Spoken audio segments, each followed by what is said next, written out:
Hey, hello. This is Rishabh Dev, your English guide, and welcome to our channel, your success guide. তো আমরা শুরু করেছিলাম নাউনের মধ্যে প্রথমে আমরা ফাংশন অফ নাউন জেনেছি, তারপর আমরা টাইপস অফ নাউন শিখছিলাম এবং টাইপস অফ নাউনের আমরা দুটো টাইপস কভার করেছিলাম। একটা ছিল প্রপার নাউন আর আরেকটা ছিল কমন নাউন। এবার আমরা তৃতীয় যে নাউনটা সম্পর্কে শিখতে যাচ্ছি সেটা হচ্ছে ম্যাটেরিয়াল নাউন।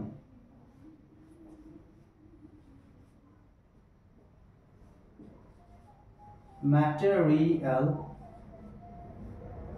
নাউন, ঠিক আছে?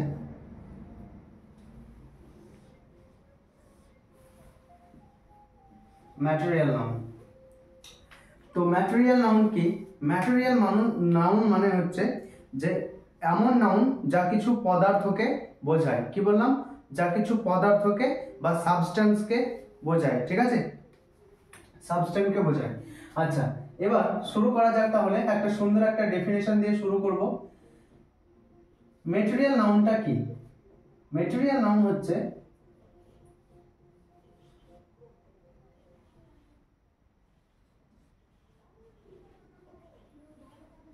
the material or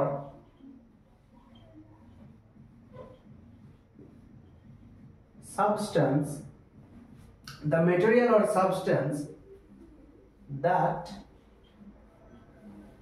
can be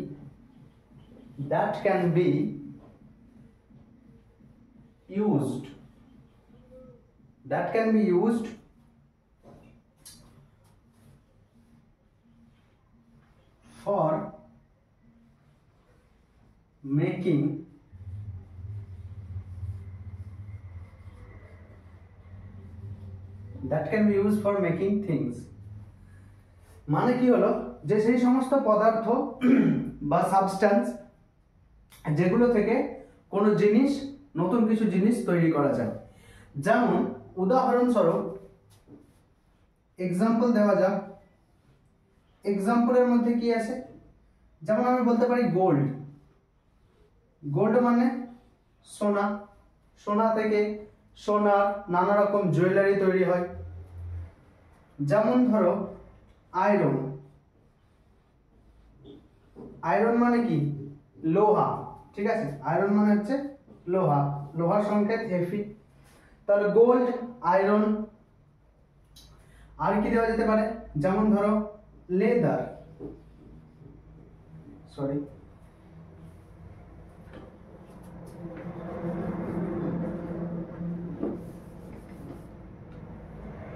gold, iron, leather.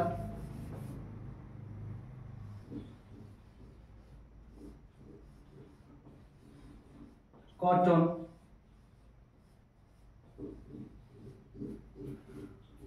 Gold, iron, leather, cotton.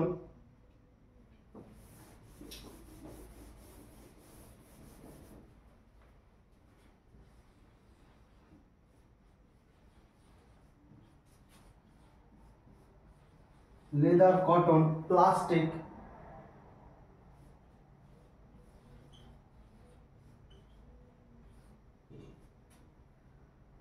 Etcetera.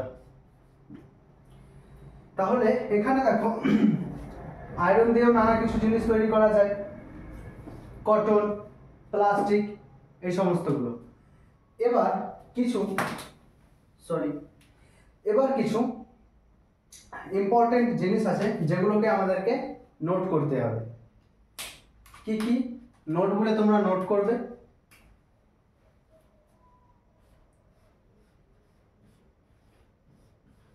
যে জেনারেলি এই যে ম্যাটেরিয়াল নাউন, এই ম্যাটেরিয়াল নাউন কিন্তু আনকাউন্টেবল নাউন, মানে এদেরকে গোনা যায় না।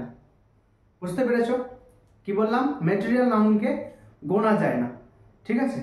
যেমন গোল্ড, প্লাস্টিক, এগুলো সবই হচ্ছে আনকাউন্টেবল নাউনের মধ্যে পড়ে। এবার একটা জিনিস বলো, যে যদি কোনো জিনিসকে যদি কাউন্টে না করা যায়, তাহলে কি আমরা সেখানে এ অ্যান বসাবো?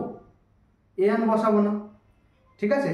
তাই এখানে ম্যাটেরিয়াল নাউনে কখনো এ অ্যান কিন্তু বসবে না, এর আগে কখনো এ অ্যান বসবে না, ঠিক আছে?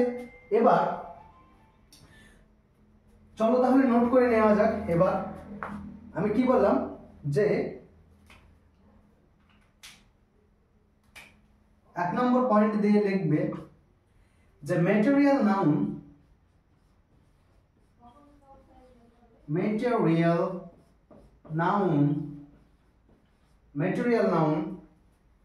ইজ আনকাউন্টেবল নাউন, মানে এদেরকে গোনা যায় না, কাউন্ট করা যায় না। Uncountable, material noun is uncountable noun, ঠিক আছে?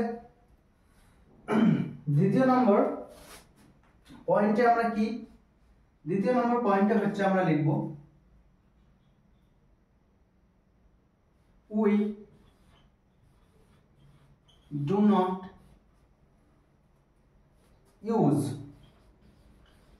We do not use. এখানে আরেকটা শব্দ লিখে দিলে খুব ভালো হবে, ঠিক আছে? Generally material noun is uncountable noun, ঠিক আছে? উই ডু নট ইউজ, আগে বললাম এ অ্যান বিফোর ইট, এর আগে কখনো আমরা এ অ্যান ইউজ করব না, ঠিক আছে? এর আগে কখনো আমরা এ অ্যান ইউজ করব না। আচ্ছা, বিফোর ইট, ঠিক আছে? বুঝতে পেরেছো? আশা করি তোমরা নোট করছো এবং এটা নোট করে নাও, খুব ভালো করে নোট করে নাও। আমি একটু সাইডে হয়ে যাই, তোমরা নোট করে নাও। তো চলো এবার আরেকটা নোটের মধ্যে আরেকটা 3 নম্বর পয়েন্ট দিয়ে রাখো, 3 নম্বর পয়েন্ট দিয়ে রাখো। তাহলে আমরা জানলাম যে এ অ্যান দি ব্যবহার করা যায় না, এ অ্যান দি ব্যবহার করা এ অ্যান ব্যবহার করা যায় না, ঠিক আছে? ম্যাটেরিয়াল নাউনে এ অ্যান ব্যবহার করা যায় না, কারণ এটা হচ্ছে আনকাউন্টেবল নাউন। তাহলে দা মানে দিকে কি বা দাকে কি আমরা ইউজ করতে পারি? ঠিক আছে। আচ্ছা, দি এবং দা থেকে মনে পড়লো, খুব সুন্দর একজন আমাদেরকে কমেন্ট করেছিল যে স্যার দি এর উচ্চারণ কখন দি হবে আর কখন দা হবে, ঠিক আছে? তো মনে রাখবে যে দি এর উচ্চারণ যখন আমরা কনসোনেন্ট হবে তখন দি এর উচ্চারণ করব, আর যদি ভাওয়েল সাউন্ড হয় তখন কিন্তু আমরা দা উচ্চারণ করব, ঠিক আছে? যেমন আমি যদি বলি দা অ্যাপেল, তখন কিন্তু এটা দা অ্যাপেল হবে, ঠিক আছে? আর যদি আমি বলি দা ম্যাঙ্গো, তখন হবে এটা দা হবে না, সরি, এটা হবে দি ম্যাঙ্গো, ম্যাঙ্গো MANGO, ঠিক আছে? বুঝতে পেরেছো? চলো শুরু করা যাক আমাদের ক্লাসটা।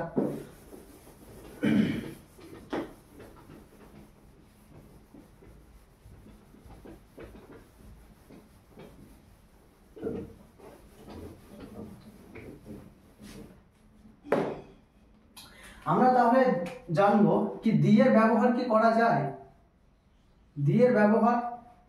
তো উত্তর হচ্ছে হ্যাঁ, কখনো কখনো আমরা ব্যবহার করি, আবার কখনো কখনো ব্যবহার করি না। এবার বিষয়টা হচ্ছে কখন ব্যবহার করব ম্যাটেরিয়াল নাউনের আগে, কখন দি ব্যবহার করব, কখন কখন দি ব্যবহার করব আর কখন দি ব্যবহার করব না। চলো জেনে নেওয়া যাক। তাহলে দি শব্দটাকে আমরা কখনো কখনো কখনো কখনো ব্যবহার করি, কখনো কখনো ব্যবহার করি, আবার করি না, আবার কখনো কখনো করি না। এবার কখন স্যার ব্যবহার করি, কখন ব্যবহার করি না, এটা হচ্ছে বিষয়। দেখো, যদি কোনো সেন্টেন্সে এটা ভালো করে নোট করে লিখে নেবে এটা, যে নোট করে লিখে নেবে কি লিখবে, যদি ম্যাটেরিয়াল নাউন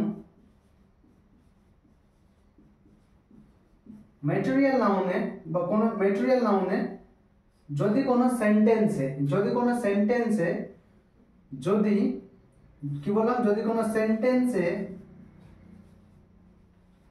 কোনো সেন্টেন্সে ম্যাটেরিয়াল নাউনে যদি কোনো সেন্টেন্সে স্পেসিফিক,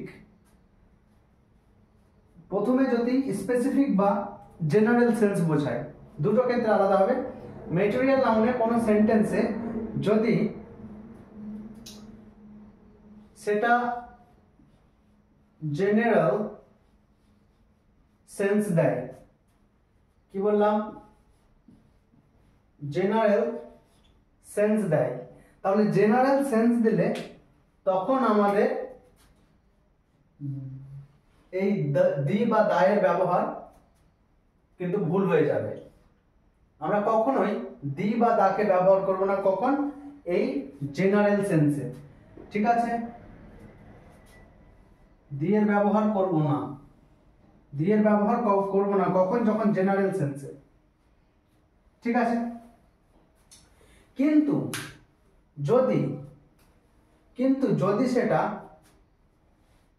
যদি সেটা স্পেসিফিক সেন্স বোঝায়,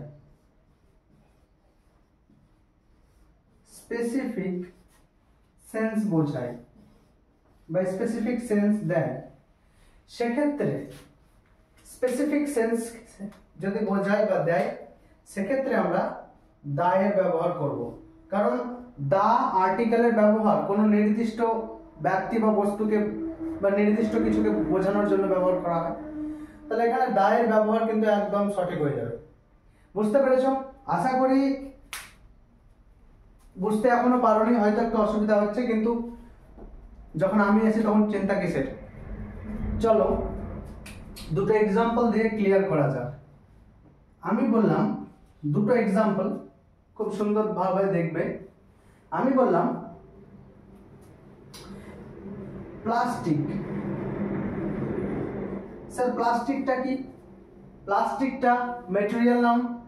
আগেই যখন উদাহরণ করিয়েছি তখন লিখিয়েছিলাম প্লাস্টিক হচ্ছে ম্যাটেরিয়াল নাউন, ঠিক আছে। তাহলে প্লাস্টিক আমি বললাম প্লাস্টিক ইজ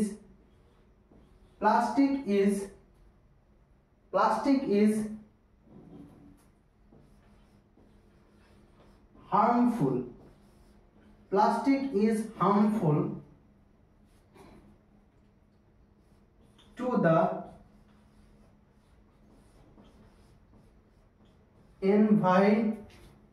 environment.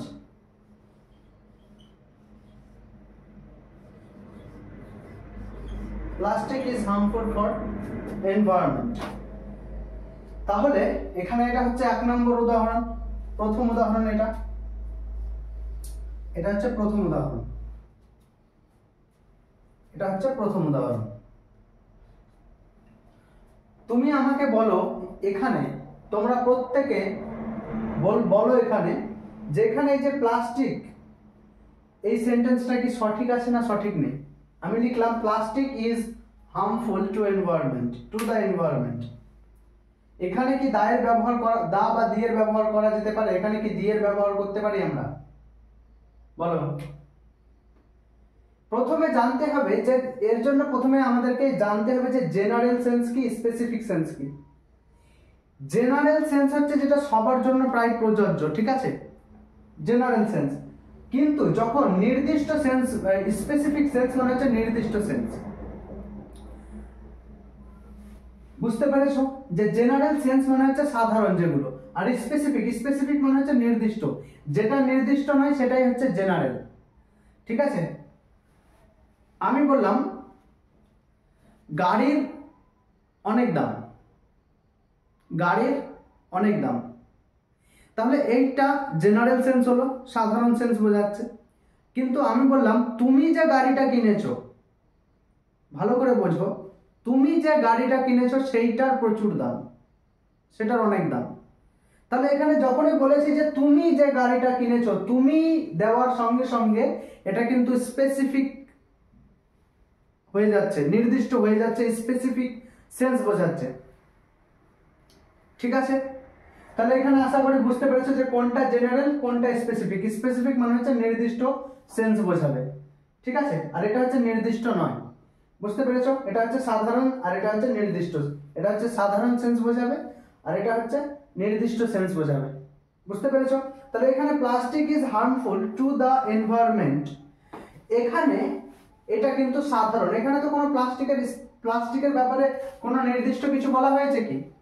বলা হয়নি, এটা সব সাধারণ সেন্স, ঠিক আছে। কোনো নির্দিষ্ট আমরা পাচ্ছি না, কোনো স্পেসিফিক সেন্স আমরা পাচ্ছি না, সেই জন্য এখানে আমরা দা ব্যবহার করব না। এখানে যদি বলতাম যে the plastic is harmful to the environment, এটা কিন্তু সম্পূর্ণ ভুল হতো, ঠিক আছে।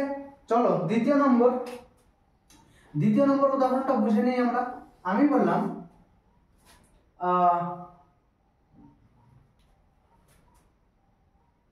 Plastic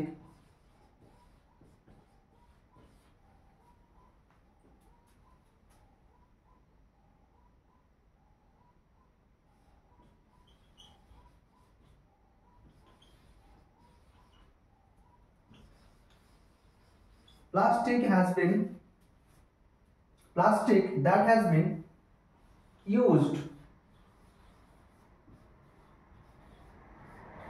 in this car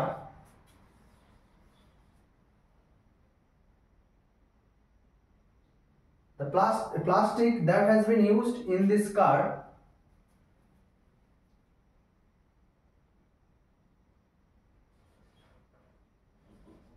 was imported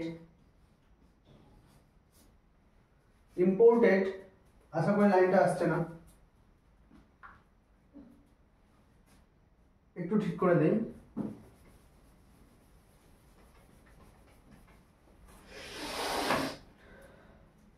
that has been, আমি একটু নিচে লিখে দিচ্ছি,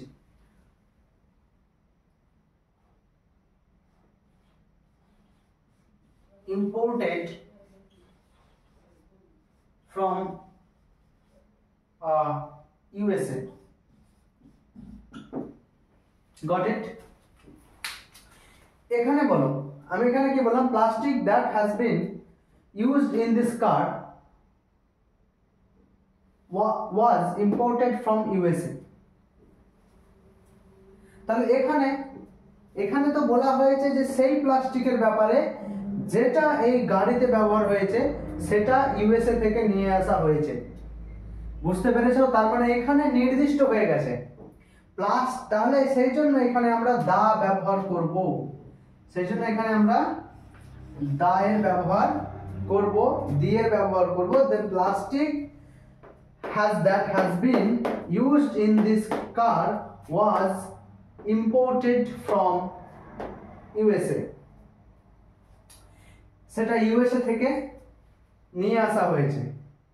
বুঝতে পেরেছো? নোট করে নাও।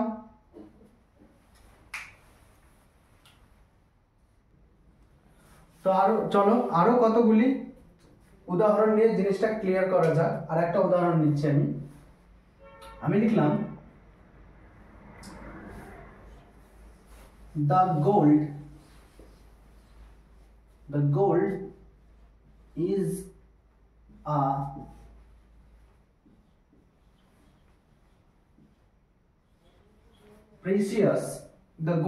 precious metal, ঠিক আছে। the gold is a precious metal। এবার আরেকটা সেন্টেন্স আমি লিখলাম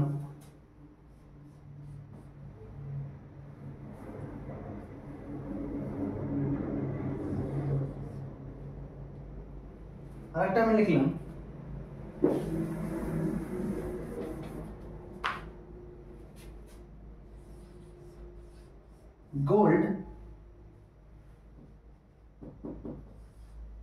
এটা হবে 3 নম্বর উদাহরণ, এটা হবে 4 নম্বর example. the gold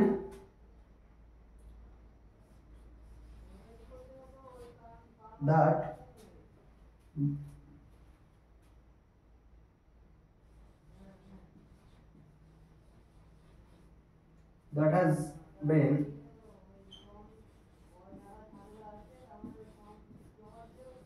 imported from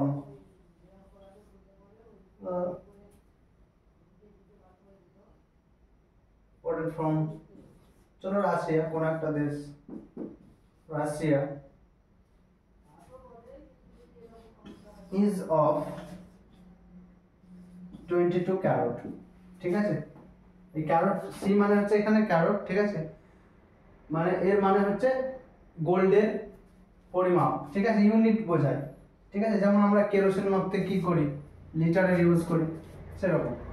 তাহলে এখানে দেখো, the gold is a precious metal, এটা কি আমাদের কি সেন্স দিচ্ছে? স্পেসিফিক সেন্স দিচ্ছে? নির্দিষ্ট সেন্স দিচ্ছে? না, নির্দিষ্ট সেন্স দিচ্ছে না। এই জন্য এখানে আমরা দি এর ব্যবহার করব না, এই জন্য এখানে আমরা দি এর ব্যবহার করব না।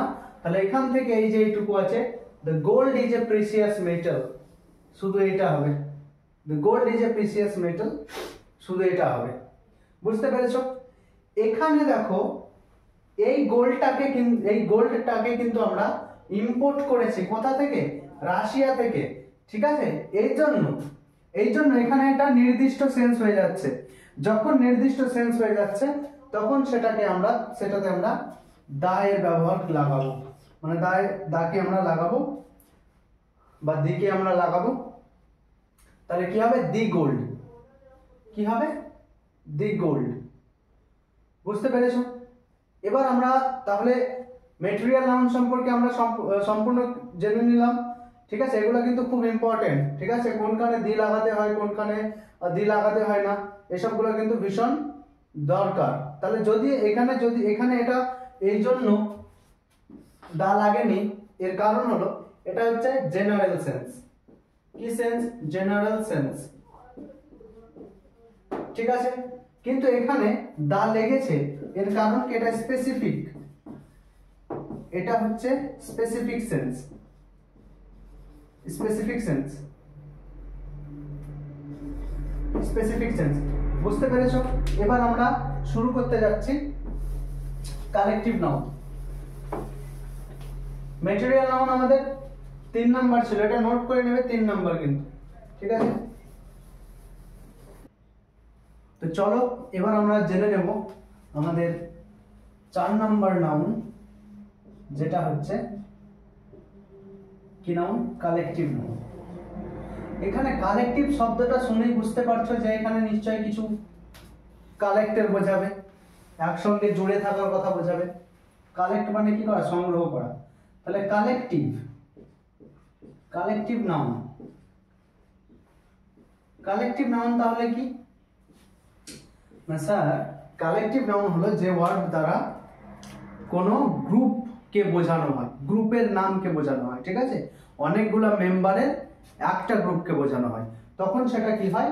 কালেকটিভ নাউন, ঠিক আছে। তাহলে চলো ডেফিনেশন প্রথমে আমরা দিই, ডেফিনেশনটা দেখে নেব যে গ্রুপ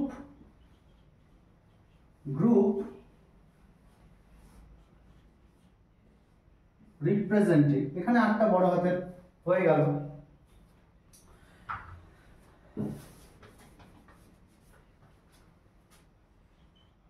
তা করলেন কেন স্যার নাকি? ওকে,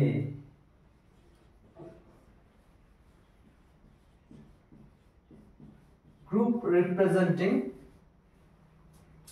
হোয়াট? ওকে, কালেকটিভ নাউন হচ্ছে গ্রুপ রিপ্রেজেন্টিং হোয়াট, মানে এখানে কোনো গ্রুপের নাম বোঝাবে। বুঝতে পেরেছো? যেমন কি কি উদাহরণ দেওয়া যায়?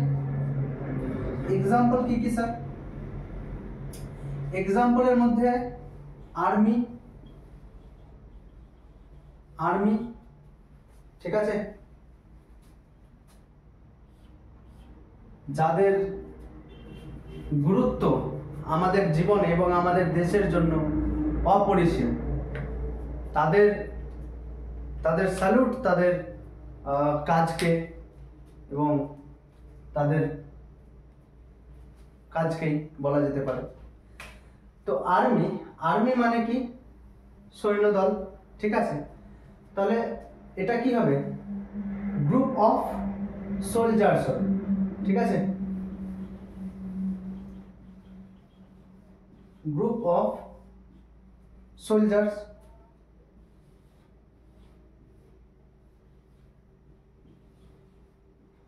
ঠিক আছে। তাহলে আর্মি হচ্ছে গ্রুপ অফ সোলজার্স, তাহলে গ্রুপ অফ সোলজার্সকে আমরা কি বলছি? আর্মি। ঠিক আছে, এখানে সোলজার্স ছাড়াও এখানে কিন্তু আমরা গ্রুপ অফ অ্যান্ডকেও কিন্তু এখানে আর্মি বলা যেতে পারে। গ্রুপ অফ অ্যান্ডকেও কিন্তু কি বলে? আর্মি বলে। তারপরে আর 2017-তে কোশ্চেন এসেছিল, আমি কোশ্চেনটা আলোচনা করেছিলাম, দেখবে এখানে হার্ড এসেছিল, হার্ড এটা দেওয়া ছিল, তোমাদের অনেক কিছু দেওয়া ছিল। এটা এসেছিল যে কিসের গ্রুপকে বোঝানো হয় হার্ড। ঠিক আছে, তো সেখানে সঠিক উত্তর হবে এলিফ্যান্ট। আমি কোশ্চেন আলোচনা করেছি প্রথম ভিডিওতেই, আমি কোশ্চেনগুলো আলোচনা করেছিলাম। কেন আলোচনা করেছিলাম? কারণ আমি আগেই বলেছি যে কোনো যুদ্ধে নামার আগে কি করতে হয়, তার একটা ব্লুপ্রিন্ট তৈরি করে নিতে হয়, মানে কোনটা কিভাবে করব, তোমার শত্রুর উইক পয়েন্ট এবং স্ট্রং পয়েন্ট তোমাকে জানতে হবে। ঠিক সেই রকম কি প্যাটার্নে কোশ্চেনগুলো আসছে, এটা যদি ধরতে না পারো তাহলে কিন্তু কোশ্চেনের প্যাটার্নগুলো যদি ধরতে না পারো, তাহলে আমার মনে হয় না তুমি পরীক্ষাতে খুব ভালো ফল করতে পারবে।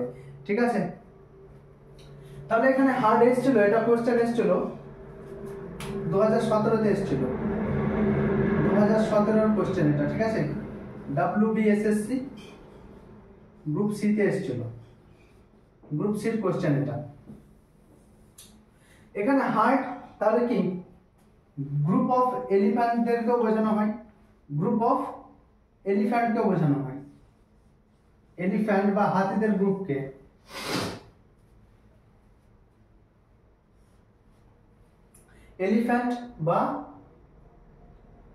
এলিফ্যান্টদের বোঝানো হয়। আবার গ্রুপ অফ এলিফ্যান্টও হতে পারে, আবার গবাদি পশুদের ক্যাটেলদের গ্রুপকেও কিন্তু হার্ড বলা যায়। ঠিক আছে, আচ্ছা, এখানে ক্যাটেল কিন্তু নিজেই একটা প্লুরাল নাউন, সবসময় প্লুরাল হিসেবেই ব্যবহার হয়। এর সঙ্গে যে হেল্পিং ভার্ব আসবে সবসময় প্লুরাল ভার্ব হিসেবেই আসবে, এটাকে সিঙ্গুলার করা যায় না। ঠিক আছে, এগুলো করাবো, এর নেক্সট ক্লাসে আমি করাবো এগুলো। তাহলে এখানে একটা হলো আর্মি, হার্ড, আরো অনেক আছে, যেমন কনসিগমেন্ট।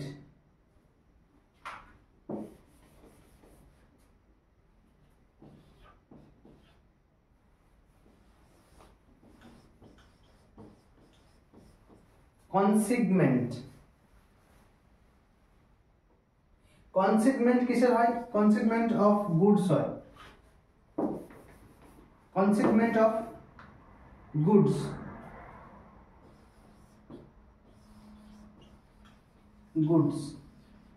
ঠিক আছে, এখানে দেখতে পাচ্ছ যে গুডস, এখানে গুড থেকে গুড এসছে, এটা কি? অ্যাডজেক্টিভ।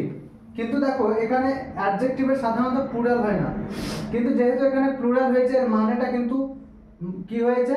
জিনিসপত্র হয়ে গেছে, মালপত্র হয়ে গেছে, এই জন্য এখানে এস লাগিয়েছে। ঠিক আছে, তাহলে এগুলোও কিন্তু আমাদেরকে শিখতে হবে। আচ্ছা, তারপরে আর কি বলা যেতে পারে? ক্যাটেল হতে পারে, CATTLE, ক্যাটেল অফ স্লেভস হয়, স্লেভস মানে কি? দাস বলা যেতে পারে। তাহলে আর্মি, হার্ড, কনসিগমেন্ট, ক্যাটেল, এগুলো কি বোঝাচ্ছে? এগুলো একটা গ্রুপের নাম বোঝাচ্ছে। কি বোঝাচ্ছে? গ্রুপের নাম বোঝাচ্ছে। যেমন স্কুল, আমি যদি বলি স্কুলটা কিসের নাম বোঝায়? স্কুলটা হচ্ছে থিঙ্কার্স, গ্রুপ অফ থিঙ্কার্সদের বলে স্কুল, থিঙ্কার্সদের বলে স্কুল। ঠিক আছে, তাহলে বুঝতে পারছো যে এগুলো হচ্ছে তোমার কতগুলো উদাহরণ কিসের? কালেকটিভ নাউনের। এবার আমরা মিটিয়ে দেই, এবার কালেকটিভ নাউন সম্পর্কে আরো কিছু গুরুত্বপূর্ণ জিনিস চলো মিটিয়ে দিচ্ছি আমি। চলো এবার কালেকটিভ নাউন সম্পর্কে আমরা বেশ কিছু জিনিস নোট করব। নোট দিয়ে লিখবে যে কালেকটিভ নাউন আসলে কোনো সেন্টেন্সে কিভাবে ব্যবহার হয় এবং এর সঙ্গে এটা সিঙ্গুলার হেল্পিং ভার্ব নেয় নাকি প্লুরাল হেল্পিং ভার্ব নেয়, চলো দেখে নেওয়া যাক। কালেকটিভ নাউনে আমি একটা কালেকটিভ নাউন দেখো দুভাবে কাজ করে। একটা হচ্ছে কিভাবে কাজ করে, দুভাবে। একটা কি, একটা হচ্ছে যদি কালেকটিভ নাউন যদি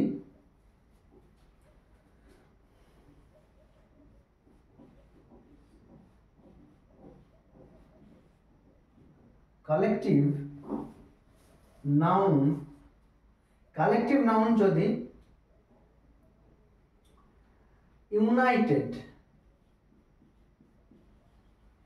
ইউনাইটেড সেন্স দেয়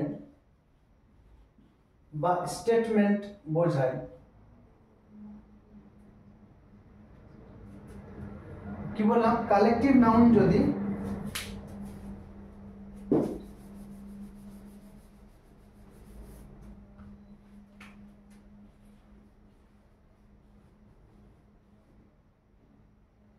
স্টেটমেন্ট, কি বললাম যে কালেকটিভ নাউন যদি ইউনাইটেড সেন্স দেয় বা স্টেটমেন্ট বোঝায়, তাহলে সেক্ষেত্রে কালেকটিভ নাউন ইউনাইটেড যখন সেন্স দেবে তখন সেটাকে আমরা সিঙ্গুলার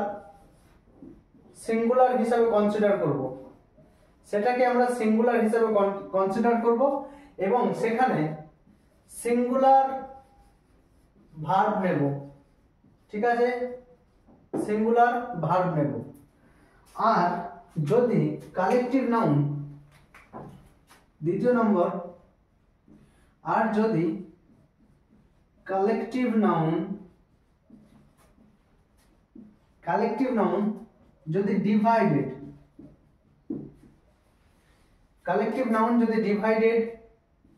সেন্স দেয় বা স্টেটমেন্ট দেয়, সেক্ষেত্রে আমরা ডিভাইডেড সেন্স দিলে সেক্ষেত্রে আমরা কি ব্যবহার করব, সেক্ষেত্রে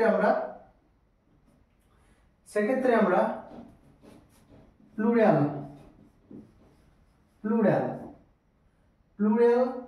হিসাবে তাকে গণ্য করব এবং এর জন্য প্লুরাল ভার্ব লাগবে। দেখো এখানে একটা জিনিস মাথায় রাখবে যে যখন আমরা কোনো নাউনকে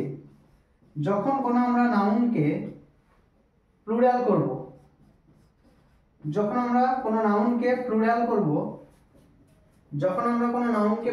এটা সকলেই জানো, তবুও বলে দেই, যখন আমরা কোনো নাউনকে প্লুরাল করব তখন এস দিয়ে প্লুরাল করতে পারি। কিন্তু ভার্বের ক্ষেত্রে জিনিসটা উল্টো হয়। ভার্বের ক্ষেত্রে যদি আমরা প্লুরাল করি তাহলে সেখানে আমাদের এস কে তুলে দিতে হয়। ঠিক আছে, এস কে তুলে দিতে হয়। মানে আমি যদি বলি যে প্লেজ, তাহলে প্লেজে এস আছে, এই জন্য এটা কিন্তু সিঙ্গুলার ভার্ব, এই জন্য হি প্লেজ হয়, সিঙ্গুলার ভার্ব, এই জন্য, বুঝতে পেরেছো? আর যদি শুধু প্লে থাকে এস লাগা না থাকে তাহলে সেটা হচ্ছে প্লুরাল। Got it? বুঝতে পেরেছো? এগুলো একটু ইনফরমেশন দিয়ে দিলাম আমি জাস্ট।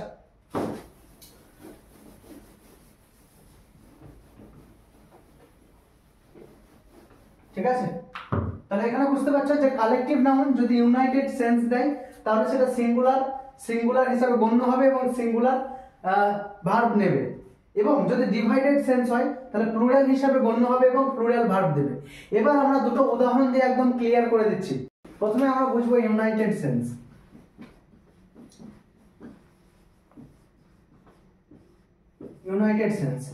ইউনাইটেড সেন্স মানে কি? যখন কোনো গ্রুপটা কালেকটিভ নাউনের সেই গ্রুপটা যখন একসঙ্গে কাজ করা বোঝাবে, একসঙ্গে যদি সমস্ত মেম্বারগুলো যখন একসঙ্গে কাজ করে। যেমন আমি বললাম দ্য টিম, ঠিক আছে, the team has won, the team has won the match, ঠিক আছে। এখানে দেখতে পাচ্ছ the team has won the match, এখানে কিন্তু সেই টিমের সমস্ত প্লেয়াররাই ম্যাচটা জিতেছে এবং একসঙ্গে তারা খেলেছে, একসঙ্গে সেই টিমটা জিতেছে, ঠিক আছে। তাহলে team has won the match এখানে হচ্ছে ইউনাইটেড সেন্সে কাজ করেছে। কি সেন্সে কাজ করেছে? ইউনাইটেড সেন্সে কাজ করেছে। যখন ইউনাইটেড সেন্সে কাজ করেছে এই জন্য এখানে আমরা সিঙ্গুলার হেল্পিং ভার্ব ব্যবহার করেছি। আমি কি বলেছিলাম? এখানে দেখো যখন ইউনাইটেড সেন্সে বোঝাবে, ইউনাইটেড সেন্স বোঝাবে, তখন এখানে সিঙ্গুলার, সেই এই সাবজেক্টটা সিঙ্গুলার হয়ে যাবে। দ্য টিম, এই টিমটা হচ্ছে এখানে সাবজেক্ট, এখানে এই সাবজেক্টটা কি হবে? সিঙ্গুলার হবে। এবার সিঙ্গুলার সাবজেক্ট, এটা কি সাবজেক্ট? Singular subject. এবার সিঙ্গুলার সাবজেক্টের জন্য এখানে কিন্তু সিঙ্গুলার ভার্বটা নিয়েছে, সিঙ্গুলার সাবজেক্টের জন্য সিঙ্গুলার সাবজেক্টটা নেওয়া হয়েছে, ঠিক আছে। এই সরি সিঙ্গুলার সাবজেক্টের জন্য সিঙ্গুলার ভার্বটা নেওয়া হয়েছে। এখানে হ্যাজ কি, এটা হচ্ছে সিঙ্গুলার ভার্ব, ঠিক আছে। আচ্ছা, আমি এখানে আরেকটা কথা বলে দিই এখানে, যে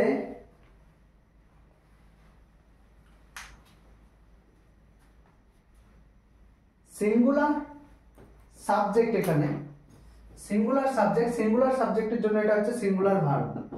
তাহলে সিঙ্গুলার ভার্ব এখানে, ঠিক আছে, এবং সিঙ্গুলার ভার্বের জন্য এটা ইউনাইটেড সেন্স হয়েছে, সরি ইউনাইটেড সেন্স বোঝানোর জন্য এখানে সিঙ্গুলার ভার্বটা হয়েছে। বুঝতে পেরেছো? চলো আরেকটা ভালো উদাহরণ নেওয়া যাক, ঠিক আছে। আমরা ইউনাইটেড সেন্সের উদাহরণটা বুঝলাম, এই টিমটা একসঙ্গে কাজ করেছে, ঠিক আছে। আরেকটা উদাহরণ নেওয়া যেতেই পারে, যদি ইউনাইটেড সেন্সে ধরি, যেমন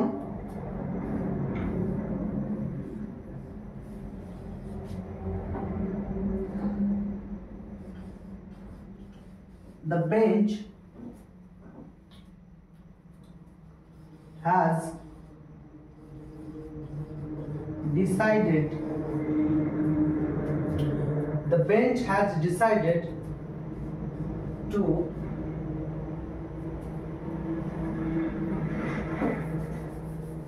the bench has decided to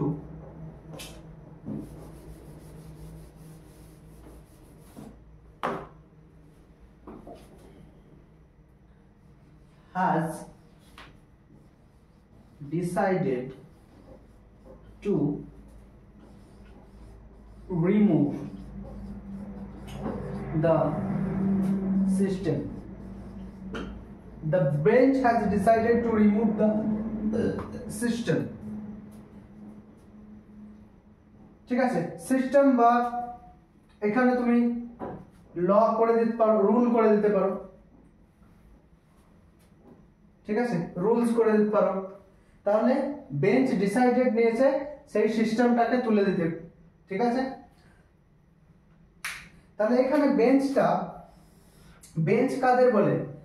ম্যাজিস্ট্রেটদের গ্রুপকে আমরা বেঞ্চ বলতে পারি, ঠিক আছে। ম্যাজিস্ট্রেটদের গ্রুপকে আমরা বেঞ্চ বলতে পারি।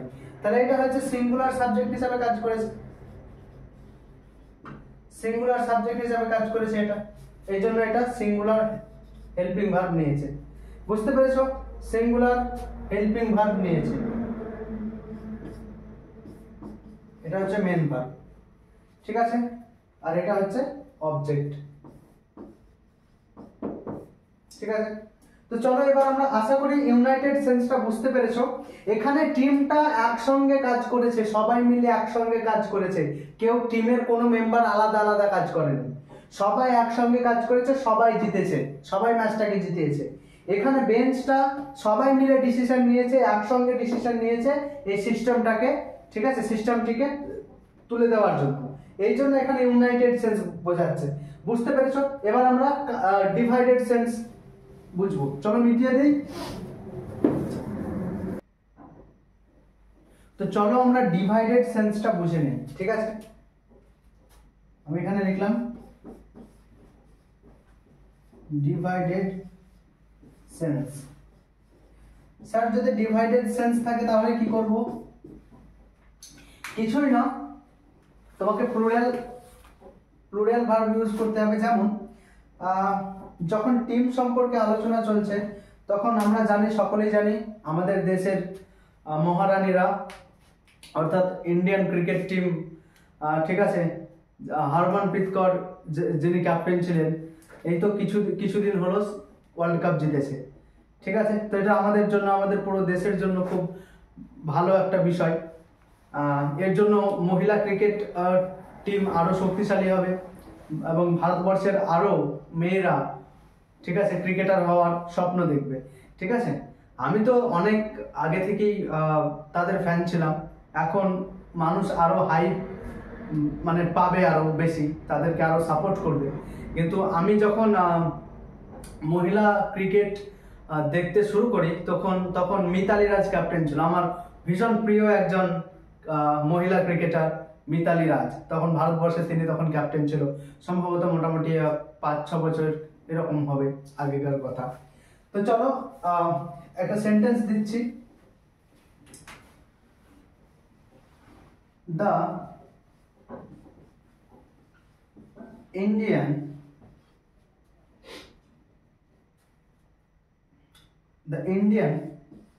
women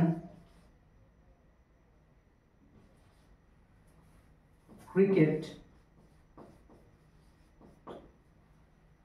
team were celebrating the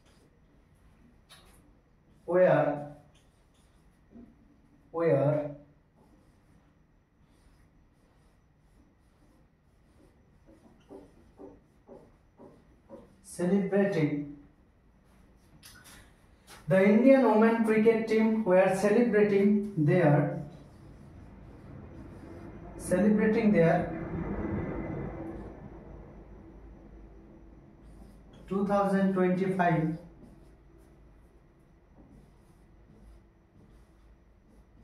Women's World Cup victory.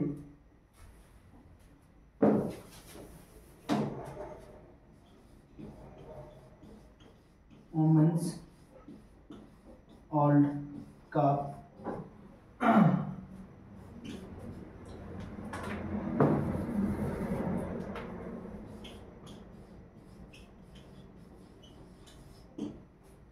victory in their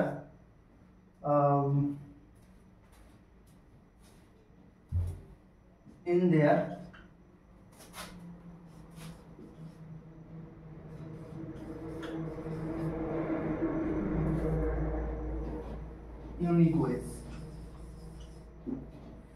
তাহলে এখানে দেখতে পাচ্ছ Indian cricket team were celebrating their 2025 Women's World Cup victory, ঠিক আছে। ভারতীয় মহিলা দল তাদের 2025-এর যে ভিক্টোরিটা তারা সেটা সেলিব্রেট করছিল ইউনিক ওয়েতে। যখন যখন মনে হয় শেষ বলটা যখন হাতে নিয়ে ক্যাচ নিল হরমনপ্রীত কৌর ক্যাপ্টেন, তখন একদম দৌড়ে চলে গেল। সঙ্গে সঙ্গে সমস্ত প্লেয়ারও মাঠে সবাই কিন্তু নেমে পড়লো এবং নানা রকম ভাবে তারা মানে তাদের ইউনিক ওয়েতে কি করছিল, তাদের সেলিব্রেট করছিল। তো ভীষণ, এবং ট্রফি যখন নেয় তখন ট্রফি নেওয়ার সময় আমরা দেখলাম কিভাবে তাদের ইউনিক ওয়েতে সে ট্রফিটা নিয়েছিল, ঠিক যেমন রোহিত শর্মা নিয়েছিল একটা ইউনিক ওয়েতে। তো এটাই মানে হচ্ছে এটাই। কিন্তু এখানে আমাদের বোঝার বিষয় হচ্ছে এটা, দেখো এখানে the Indian women's cricket team, এটা হচ্ছে এখানে সাবজেক্ট, ভারতীয় মহিলা ক্রিকেট দল। এখানে দেখো টিম আছে কিন্তু এখানে ওয়ার লাগিয়েছি, তাহলে বুঝতে পারছো কেন ওয়ার হয়েছে? কারণ প্রত্যেকে ডিভাইড হয়ে গেছে, প্রত্যেকটা টিমের প্রত্যেকটা মেম্বার ডিভাইড হয়ে গেছে এবং বিভিন্ন রকম ভাবে তারা সেলিব্রেট করছিল। এবার তারা সেলিব্রেটটা কিন্তু তারা মানে এক একটা প্লেয়ার এক এক রকমের অঙ্গভঙ্গি করে, ঠিক আছে, তাদের উচ্ছ্বাস উজ্জীবনা বাহির করছিল, ঠিক আছে, বের করছিল। তো এটা কিন্তু এখানে এই টিমটা এখন কিন্তু ডিভাইডেড সেন্সে আছে, মানে প্রত্যেকটা প্লেয়ার তাদের ইউনিক ওয়েতে, আলাদা আলাদা ওয়েতে কিন্তু সেলিব্রেট করছিল, ঠিক আছে। এই হচ্ছে বিষয়। তাহলে আশা করি তোমরা কালেকটিভ এবং divided sense, sorry, collective noun যদি ইউনাইটেড সেন্সে হয় তাহলে সিঙ্গুলার হিসাবে গণ্য হবে সাবজেক্ট, সেই সেন্টেন্সটা, সেই সেন্টেন্সের সাবজেক্টটা। এবং যদি কালেকটিভ নাউন যদি ডিভাইডেড সেন্স হয় তাহলে সেখানে কিন্তু সেটা প্লুরাল ভার্ব, আমরা প্লুরাল হিসাবে গণ্য হবে এবং প্লুরাল ভার্ব হিসাবে আমরা কিন্তু করব, ঠিক আছে। আচ্ছা, আশা করি বুঝতে পেরেছো, নোট করে নাও। তো চলো এবার আমরা last noun type, that is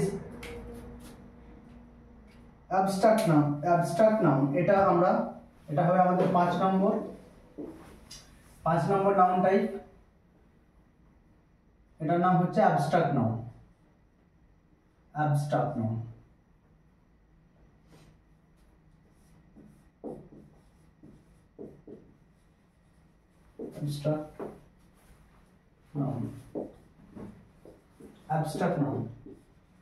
তো অ্যাবস্ট্রাক্ট নাউন কি বোঝাবে? অ্যাবস্ট্রাক্ট নাউন কোনো অ্যাকশন বোঝাবে, কোনো ফিলিংস বোঝাবে, ঠিক আছে, কোনো ফিলিংস, ঠিক আছে। যেমন আমি বলতে পারি যে অ্যাবস্ট্রাক্ট নাউনে কিন্তু কি হয়, অনেকজনের ভীষণ কনফিউজ থাকে অনেকজন, ঠিক আছে, এবং এটা একটা কনফিউজিং নাউনও বটে। দেখো কি হয়, যে জিনিসগুলো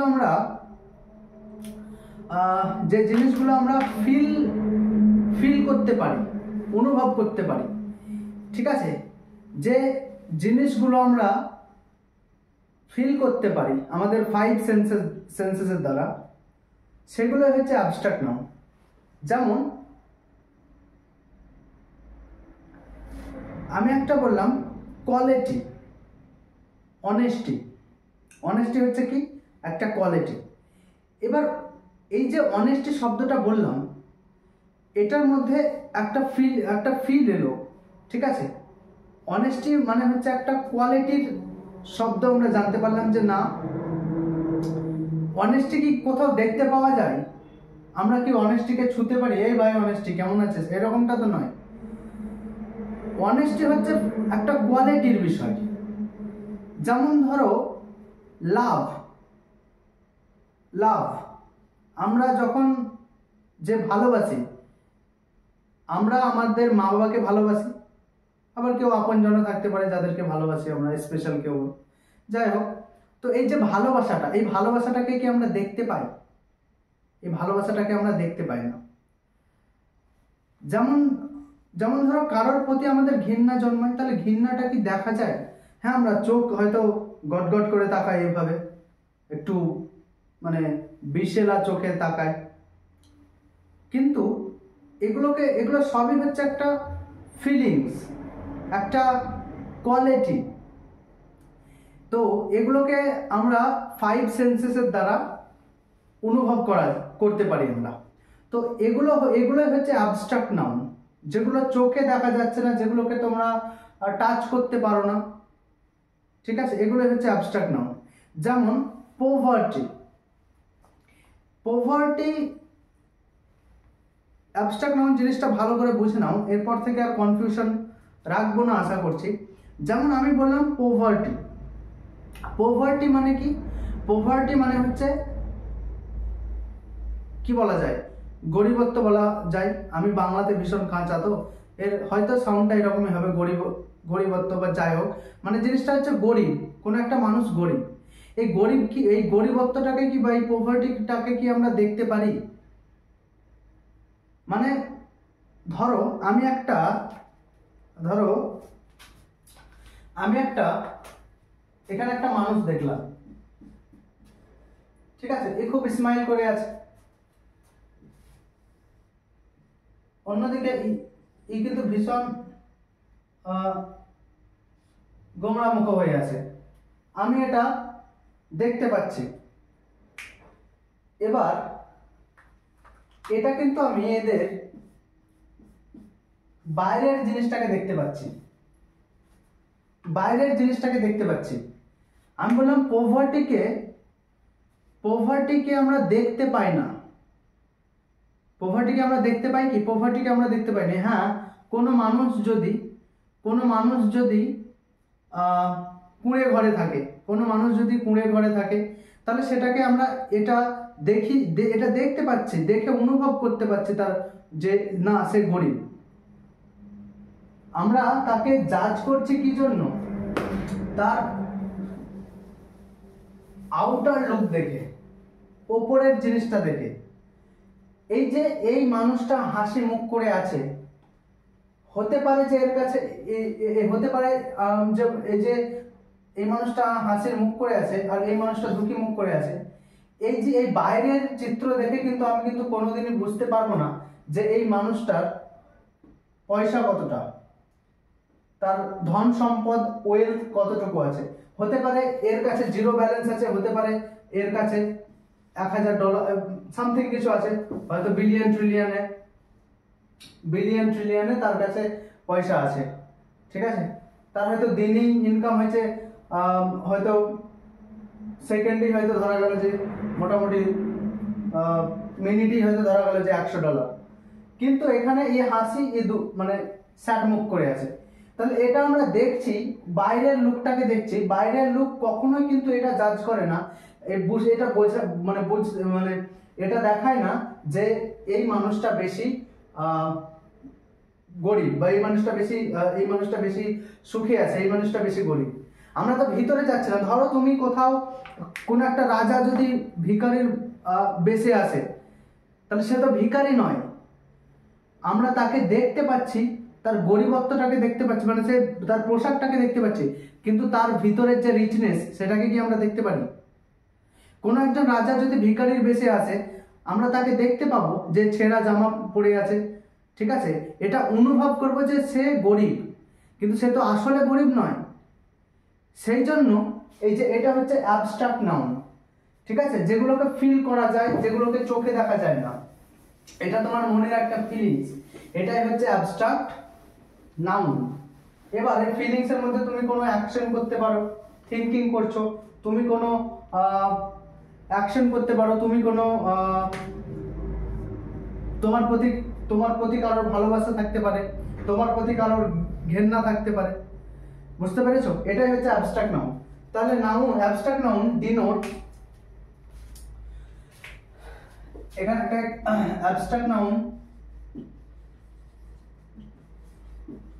ডিনোটস স্টেট, কোয়ালিটি এবং ফিলিংস। ঠিক আছে, উদাহরণ লিখে নাও। এক্সাম্পল যেমন অনেস্টি,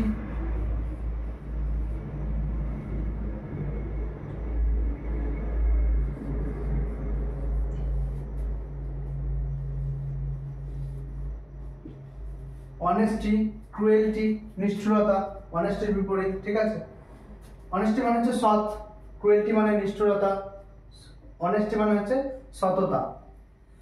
তারপরে যেমন কাইন্ডনেস, ঠিক আছে, গুডনেস, এইসব ওয়ার্ডগুলো হচ্ছে অ্যাবস্ট্রাক্ট নাউনের মধ্যে পড়ে। ঠিক আছে, যেমন লাভ, একটু আগে বললাম লাভ, ঠিক আছে, পভার্টি, তারপরে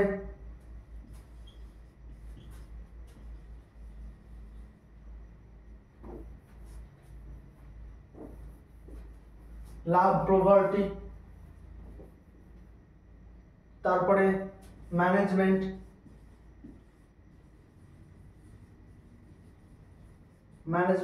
এটসেট্রা। এই সবগুলো হচ্ছে অ্যাবস্ট্রাক্ট নাউনের উদাহরণ। তাহলে বুঝতে পেরেছো অ্যাবস্ট্রাক্ট নাউন কি?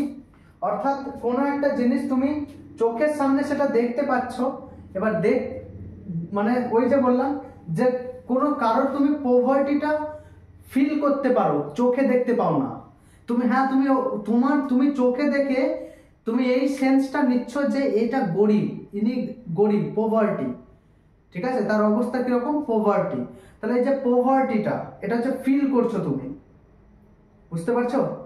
তুমি চোখে দেখছো ঠিকই, চোখ তোমার দেখাটাকে কাজ করছে, কিন্তু সেই ওর ভিতরের যে পোভার্টি সেটা কি তুমি দেখতে পাচ্ছ? একটা রাজা যদি ভিখারির সেজে আসে, তাহলে সেখানে তুমি দেখে তুমি বলবে যে এ তো ভিখারি, কিন্তু ওর ভেতরে যে ওর যে রিচনেস সেটাকে তুমি দেখতে পাও না, তাই না? তাহলে আমরা চোখে দেখতে পাই না অ্যাবস্ট্রাক্ট নাউনকে, আমরা ফিল করতে পারি। ঠিক আছে, এইটুকুই হচ্ছে বোঝার। এবার অ্যাবস্ট্রাক্ট নাউনগুলো, কিছু জিনিস অ্যাবস্ট্রাক্ট নাউনগুলোর সম্পর্কে জানতে হবে। যে অ্যাবস্ট্রাক্ট নাউন কিন্তু হচ্ছে আসলে, নোট করে নেবে, এটা হচ্ছে আনকাউন্টেবল নাউন। ঠিক আছে, এটা হচ্ছে আনকাউন্টেবল নাউন, মানে একে গোনা যায় না। ঠিক আছে, অ্যাবস্ট্রাক্ট নাউন হচ্ছে আনকাউন্টেবল নাউন। এবার কিছু কিছু জিনিস আছে, আমি মিটিয়ে দিচ্ছি। এবার একটা জিনিস শিখবো আমরা। তাহলে আমরা বুঝলাম যে অ্যাবস্ট্রাক্ট নাউন হচ্ছে আনকাউন্টেবল নাউন। এবার দেখো কিছু জিনিস তোমাদেরকে শিখতে হবে। কি লিখলাম? অ্যাফিক্স। কি লিখলাম? অ্যাফিক্স।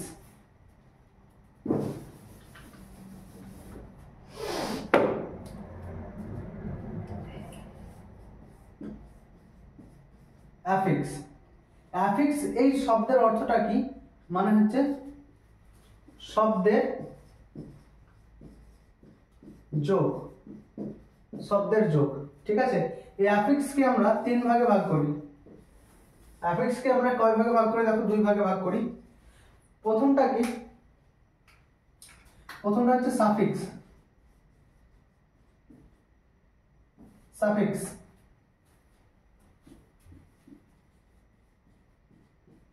প্রিফিক্স।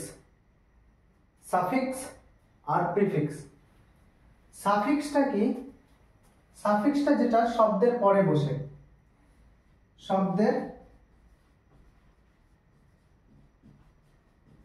পরে বসে, নোট করবে কিন্তু। যেমন আমি বললাম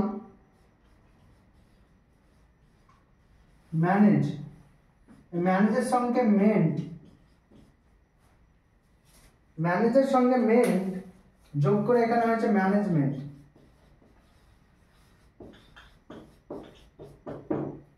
ম্যানেজের সঙ্গে মেন্ট যোগ করে হয়েছে ম্যানেজমেন্ট।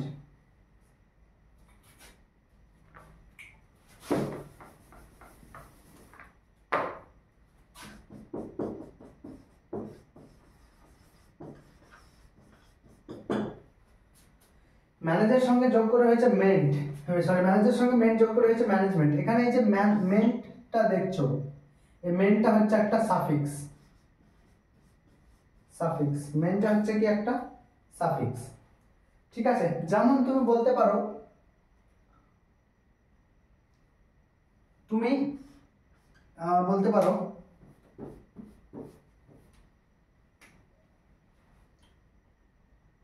গুড, গুডের সঙ্গে তুমি নেস লাগাচ্ছ, গুডের সঙ্গে তুমি নেস লাগাচ্ছ, দিয়ে কি হয়ে যাচ্ছে? বলো বলো, goodness. Is that clear? Goodness. ঠিক আছে, গুডের সঙ্গে নেস লাগাচ্ছ, গুডনেস হয়ে যাচ্ছে। এটা হচ্ছে সাফিক্স। তাহলে এই সাফিক্স গুলো কি কাজে লাগে? কোনো একটা শব্দের পরিবর্তন করতে পারে। এখানে ম্যানেজ, ম্যানেজ কি ছিল? ভার্ব ছিল। এখানে গুড কি ছিল? অ্যাডজেক্টিভ ছিল। এখানে দেখো, এখানে যোগ করে এটা কিতে হয়েছে? ম্যানেজমেন্ট। এটা কি? ম্যানেজমেন্টটা হয়েছে আমাদের অ্যাবস্ট্রাক্ট নাউন। এখানে কি হয়েছে? এখানে গুডনেস, গুডনেসটা কি আমাদের অ্যাবস্ট্রাক্ট নাউন। এটা কি? Abstract noun. এটা কি? Abstract noun. Is that clear to everyone? এটা হচ্ছে অ্যাবস্ট্রাক্ট নাউন। তাহলে আমরা কিছু জানলাম যে সাফিক্স যোগ করে আমরা কিন্তু কি করতে পারি? কোন একটা শব্দের মানে কোন একটা শব্দের মানেকে পরিবর্তন করতে পারি। যেমন এখানে প্রিফিক্সে, যেমন ধরো আমি বললাম প্রিফিক্সে কি হয়? আনহ্যাপি। আনহ্যাপি, আমি আন লিখলাম, আন প্লাস এখানে হ্যাপি করলাম, আনহ্যাপি করলাম, এখানে উত্তরটা কি হলো আনহ্যাপি। একসঙ্গে আনকে আর হ্যাপিকে যোগ করে এখানে হলো আনহ্যাপি। তাহলে এই যে আনহ্যাপি ডিয়ার লার্নার্স, এই যে আনহ্যাপি এটা কি একটা অ্যাডজেক্টিভ। তাহলে এখানে আমরা শব্দের আর মানে আর এখানে যদি রুট ওয়ার্ড, এখানে হ্যাপিটা হচ্ছে রুট ওয়ার্ড, হ্যাপিটা হচ্ছে রুট ওয়ার্ড, এখানে আমরা এটা প্রিফিক্স লাগিয়েছি, প্রিফিক্স লাগিয়েছি। আচ্ছা বাংলা মানেটা হচ্ছে যে প্রিফিক্স মানে হচ্ছে উপসর্গ, প্রিফিক্সের বাংলা মানে আমরা উপসর্গ হিসাবে জানি, উপসর্গ।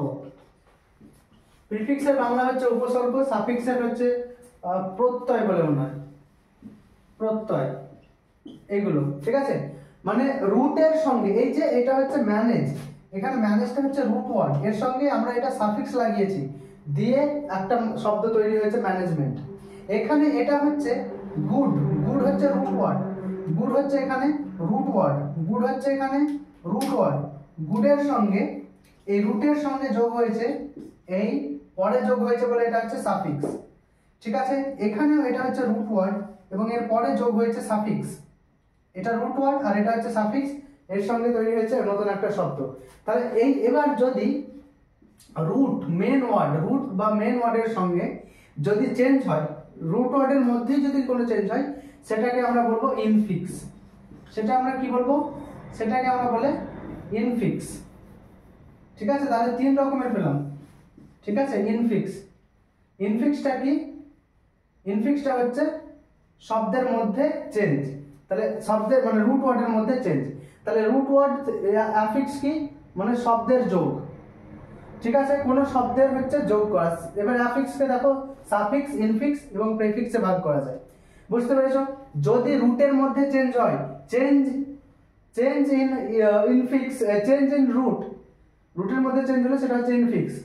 এখানে রুটের যদি পরে বসে তাহলে সেটা হচ্ছে সাফিক্স, আর যদি রুটের আগে বসে, ঠিক আছে, তাহলে সেটা হচ্ছে প্রিফিক্স, বুঝতে পেরেছো। আমি এখানে লিখে যদি আরেকটা শব্দ লিখি pre school, pre plus school, pre school, এটা শব্দ কি হলো প্রি স্কুল। প্রি স্কুল মানে কি স্কুলের আগে, স্কুলের আগে, স্কুলের আগে। তাহলে আশা করি বুঝতে পেরেছো ইনফিক্স সাফিক্স। এবার কিছু শব্দ আছে, কিছু শব্দ আছে ইংরেজিতে, তো চলো এবার আমরা দেখো কিছু ওয়ার্ড, কিছু ওয়ার্ডের সঙ্গে কি বললাম, কিছু ওয়ার্ডের সঙ্গে যদি সাফিক্স যোগ করা হয়, কিছু ওয়ার্ডের সঙ্গে যদি সাফিক্স যোগ করা হয়, তাহলে কিছু ওয়ার্ডের সঙ্গে সাফিক্স যোগ করে আমরা কিন্তু কি পেতে পারি, অ্যাবস্ট্রাক্ট নাউন কিন্তু পাওয়া যায়। কি পাওয়া যায়, অ্যাবস্ট্রাক্ট নাউন পাওয়া যায়, অ্যাবস্ট্রাক্ট নাউন পাবো। কি বললাম, কিছু ওয়ার্ডের সঙ্গে যদি সাফিক্স যোগ করি অ্যাবস্ট্রাক্ট নাউন পাবো। এই ওয়ার্ডগুলোকে আমি তিনটে ভাগে ভাগ করছি। ওয়ার্ডগুলো হয় কোনো কমন নাউন হতে পারে, কোনো ভার্ব হতে পারে, কোনো অ্যাডজেক্টিভ হতে পারে, ঠিক আছে। তিনটে ভাগে ভাগ করছি, তো চলো কিছু কিছু করে নোট ডাউন করে নেবে তোমরা।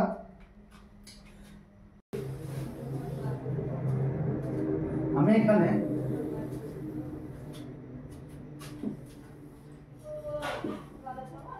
এখানে কমন নাউন থেকে কি করে আমরা অ্যাবস্ট্রাক্ট নাউন করব, এখানে ভার্ব থেকে কি করে আমরা অ্যাবস্ট্রাক্ট নাউন করব, এখানে অ্যাডজেক্টিভ থেকে কি করে আমরা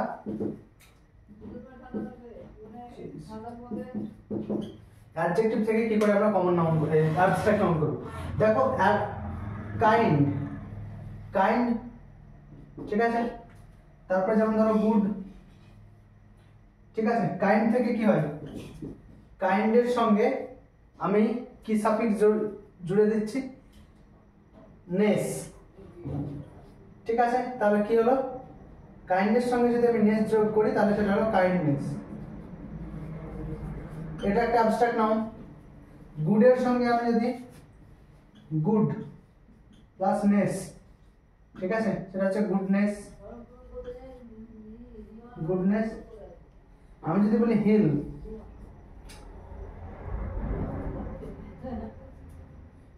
হিলের সঙ্গে যদি আমি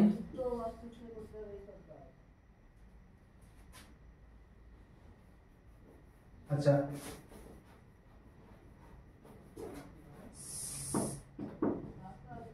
সিনসিয়ার, সিনসিয়ারের সঙ্গে যদি আমি সিনসিয়ারের সঙ্গে যদি আমি নেস যোগ করি, বা সিনসিয়ারের সঙ্গে যদি আমি ধরো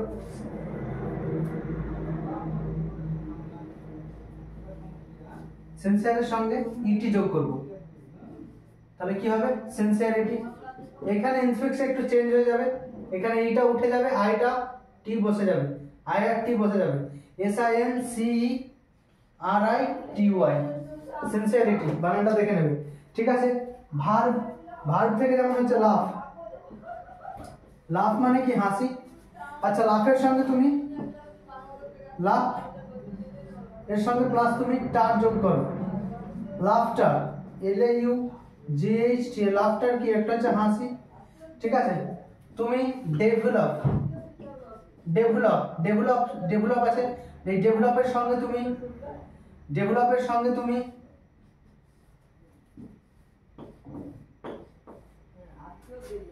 ডেভেলপের সঙ্গে তুমি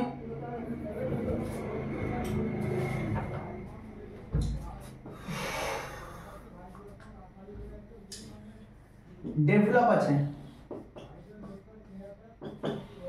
ডেভেলপের সঙ্গে ডেভেলপমেন্ট যোগ করো, কি আসছে স্যার ডেভেলপমেন্ট, ডেভেলপমেন্ট। তাহলে যে ডেভেলপমেন্ট এটা কি অ্যাবস্ট্রাক্ট নাউন, এগুলো হচ্ছে ভার্ব, এগুলো ভার্ব।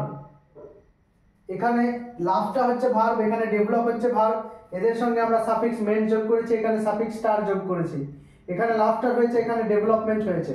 তাহলে এগুলো কি, এগুলো হচ্ছে অ্যাবস্ট্রাক্ট নাউন। এই যে লাফটার, ডেভেলপ, এখানে কাইন্ডনেস, গুডনেস, সিনসিয়ারিটি, এগুলো হচ্ছে সবই অ্যাবস্ট্রাক্ট নাউন। এবার কমন নাউন, এবার তুমি ধরো চাইল্ড, চাইল্ড লিখছো, ওকে ভালো করে বুঝবে। দেখো চাইল্ড, চাইল্ড একটা কি কমন নাউন স্যার।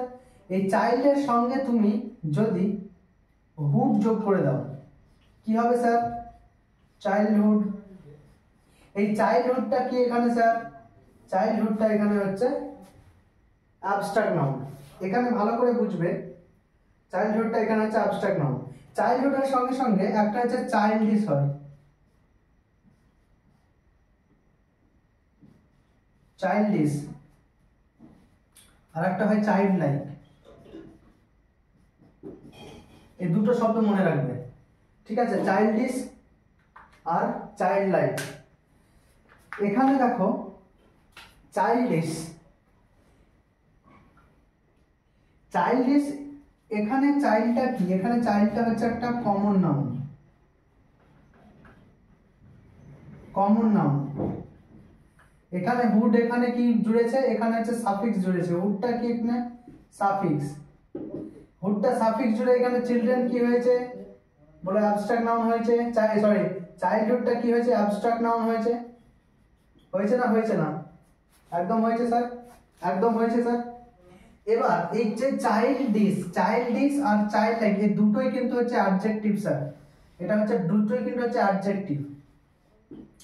ঠিক আছে, চাইল্ডিশ মানে হচ্ছে, আর চাইল্ডিশ মানে হচ্ছে, চাইল্ডিশটা আমরা ব্যবহার করি নেগেটিভ সেন্সে, কি সেন্সে স্যার নেগেটিভ সেন্সে, আর চাইল্ড লাইকটা ই করি আমরা পজিটিভ সেন্সে।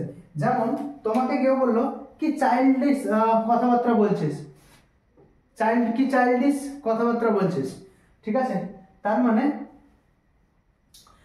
এই যে তুই একদম চাইল্ডিশ বলে না, তুই একদম চাইল্ডিশ রে, মানে একদম শিশুদের মতো যে কারবার করে, ঠিক আছে, এটা হচ্ছে নেগেটিভ সেন্সে। এই যে চাইল্ড লাইক, এবার ধরো কোনো অনেক সময় আমরা কোনো মেয়েদেরকে কমপ্লিমেন্ট দেই, আমাদের বান্ধবীদেরকে কমপ্লিমেন্ট দেই যে তোমার মুখটা না একদম চাইল্ড লাইক, মানে শিশুদের মতো কিউট, তখন এটা কিন্তু পজিটিভ সেন্সে হয়ে গেল, ঠিক আছে, তখন এটা কিন্তু পজিটিভ সেন্সে হয়ে গেল। আর একটা হয় চিলড্রেন, সেটা জানো, চিলড্রেন হচ্ছে চাইল্ডের প্লুরাল, ঠিক আছে, এখানে একটা লিখে দিই চিলড্রেন, চিলড্রেন, চিলড্রেন হচ্ছে plural form of plural form of child, plural কিসের প্লুরাল? Plural of child. বাস এতটুকুই। আশা করি সমস্ত আমরা এতদূর পর্যন্ত সমস্ত নাউনগুলোকে, নাউনের টাইপসগুলোকে আমরা কভার করে নিলাম। আর একটা ভিডিও আসবে, একটা ভিডিওর মধ্যে পুরো নাউনের তোমার ওই নাউনের রুলসগুলো আমি কমপ্লিট করে দেব, ঠিক আছে? তাহলে আমরা কি কি শিখলাম? প্রথমে দেখো, ভালো করে নোট করবে। আমরা প্রথমে শিখেছিলাম যে function of noun, function of noun. তারপরে আমরা পড়লাম types of noun, types of noun, ঠিক আছে? নেক্সট ভিডিওতে আর দুটো বাকি আছে, একটা হচ্ছে কম্পাউন্ড নাউন আর একটা হচ্ছে অ্যাপোস্ট্রফি, অ্যাপোস্ট্রফির ব্যবহার, ঠিক আছে? অ্যাপোস্ট্রফি, যাই হোক, TROPH ট্রফি, এই দুটো বাকি আছে, এই দুটো করিয়ে দেবো, তাহলে আমাদের নাউন একদম কমপ্লিট হয়ে যাবে, ঠিক আছে? তো আশা করি তোমরা ক্লাসটা এনজয় করলে ভালো, এবং প্রত্যেকের ভিডিও তোমাদের হয়তো ভালো লাগছে। যদি মনে করে থাকো তোমরা যে কোনোখানে কমতি আছে, কিছু আমাদেরকে ইমপ্রুভমেন্ট করার দরকার, তাহলে তোমরা নিশ্চয়ই সেটা কমেন্টে জানাও। তোমাদের বাপন স্যার তোমাদের ম্যাথস নেয়, তোমাদের নয়ন স্যার তোমাদের জিকে নেয়, কিছুদিন পর বাপন স্যারের সায়েন্স সিরিজ শুরু হবে, সেখানে তোমরা দেখতে পারবে। আর বাপন স্যারের যে নতুন একটা প্লেলিস্ট করেছে বাপন স্যার, যেখানে তোমাদের বেসিক্স ম্যাথগুলো দিয়ে দিচ্ছে। অর্থাৎ তোমরা যদি একদম জিরো লেভেল থাকো, জিরো লেভেল ছাড়াও তুমি যদি মাইনাসেও পড়ে থাকো না, বাপন স্যার তোমাদেরকে টেনে তুলে নিয়ে আসবে। সেই লেভেলের ম্যাথস করানো হচ্ছে এখানে। আমি তো তোমাদের ইংরাজির সঙ্গে আছি, তোমাদের इंग्रजी एकदम एकदम दुख दर्द एकदम खत्म कर देंगे हम। टेंशन नहीं लेने का वीरू, एकदम इस चैनल पे जुड़े रहने का। और तब तक के लिए बाय बाय, सब बहुत अच्छे से रहो, সবাই ভালো থাকো এবং সবাই এনজয় করো, আনন্দের সঙ্গে শিখো। থ্যাংক ইউ সো মাচ, সবাই ভালো থাকবে, নমস্কার।